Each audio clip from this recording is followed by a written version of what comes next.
Hello and welcome to another episode of Yarn Cakes and Tea, a mini yarn review series where I take a look at some of the very best fibers that the knitting community has to offer, all while enjoying my favorite cup of tea. This week I am reviewing Frida Fuchs, an independent yarn company based in Berlin, and their fingering yarn weight base, Hosenmatz. Jana and Julia also sent me along their favorite tea, Alnatura, for this episode. Unfortunately, I don't speak German, so I'll be posting the tea information in the show notes, so if you want to try it out, you can check it out there. And as a disclaimer to all of my German-speaking friends and watchers, I do not speak German, so I apologize in advance for any language butchering that will happen in this episode. Now, on to the review.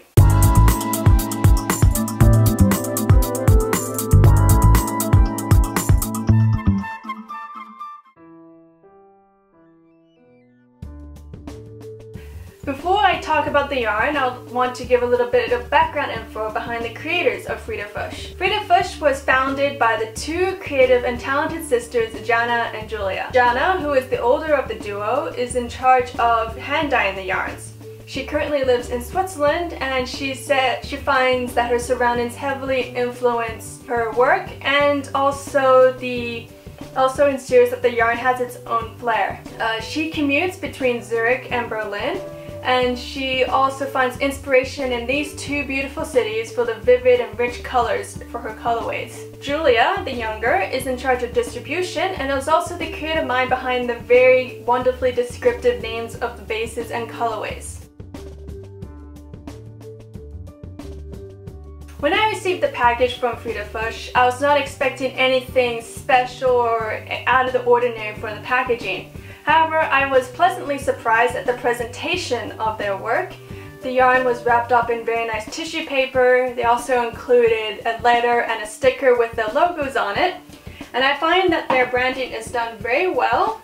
I really love the usage of the watercolors for their logo. I think it reflects very well their love and usage of bright, rich and vibrant colors for their colorways. As a side note, when learning more about their brand, I visited their website and Instagram page, and I was very impressed by their presentation and the photography of their yarns. As for the yarn itself, I received two hanks of the Hosenmatz 4-ply base, a 100% superwash merino yarn with 400 meters per hank. The first colorway is called Blamant, which means poppy seeds in English. The color is a combination of black and navy blue, reflecting the two colors of the seeds of this corn poppy. I think this is a gorgeous deep blue, and the black blends very well with the navy blue, resulting in a nice tonal colorway. The second colorway, and my favorite, is called Etna. Etna is named after the Australian pumpkin, which happens to be light blue. The color is a combination of light gray and light blue, and the dye method reflects the shiny surface of this blue pumpkin.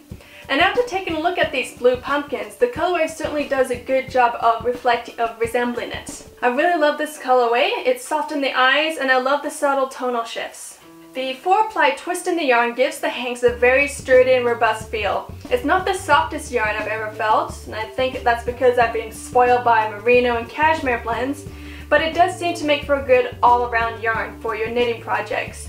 You can use it for lace, texture, cable, and the tonal shifts in the colorway also can give enough depth to very simple stitch patterns such as stockinette and garter stitch.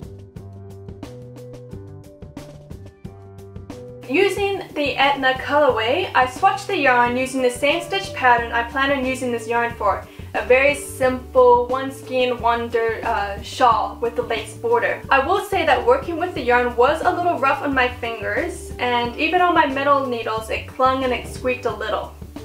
There was some splitting in the yarn as I was working the lace pattern. However, on the upside there was no breaks in the plies, no fuzzing, and the yarn is very strong.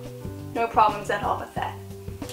I wouldn't count the roughness of the yarn against it too much unless you have very sensitive skin, as it does make for a very good all-round project.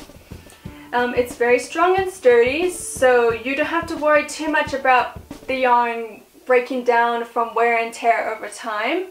And I would even say that even after, it would take quite a few washes before the yarn would start showing signs of fuzzing and flying. So after blocking it and letting it dry, I took a look over at the stitches, and the stitches are very well defined and there doesn't seem to be any bias in the fabric. While working, the yarn for the swatch did prove to be rough on the fingers as mentioned before. On a whole, the yarn works together very nicely. It is soft, it is airy, it is light, has nice bounce, nice and elastic, and it's non-itchy and it's very soft. I knit the swatch on size 5 needles to give it the nice drape and to let the lace stitches really shine through. It also has a good memory as I blocked it to the rectangular shape, and the lace stitches stay nice and open. I didn't find anything special about the yarn base in particular that would make it really stand out from other yarn bases with the same fiber content, but it does make a very good all-around yarn for many knitting projects. It's not the softest yarn, but it is sturdy and robust, so your projects will last for a long time and it will be very easy to take care of. It has a nice drape for light and airy spring and summer projects, but you can also knit it up on smaller needles for a more denser fabric for your cooler season projects, and it'll still provide a flattering shape. I do think that this brand really shines with their colorways, which it seems to be the main point behind their yarns. The colors are vivid, attractive, and vibrant, and are hand-dyed nicely, which could lend themselves to some very remarkable colorwork projects. As Frida Fuchs is a newer yarn line, buying their yarn is only available online and will have to be shipped internationally. That being said, Frida Fuchs, Gianna and Julia are looking to expand their reach and are looking to dipping their feet into the American market. So if you're a local yarn store owner, I highly recommend taking a look at their work, their yarn bases and colorways, and consider adding it to your current collection of offerings of yarns. As for my Aloha Knit stash recommendation, I say yes. I highly recommend giving this yarn a look at, especially at their colorways, which sold me immediately. This is also a great opportunity to support international but also local and independent yarn makers. Frida Fuchs gets a high yes from me. Thank you so much for watching this review. If you want to stay up to date for any future yarn review episodes, hit the subscribe button. You can also find me on Instagram, Facebook, and Ravelry at Aloha Knits, and at my blog www.alohanits.com. If you have a yarn that you want me to review or have a tea that you want to send my way, shoot me an email at fdenois@alohanits.com. Thanks, and see you soon.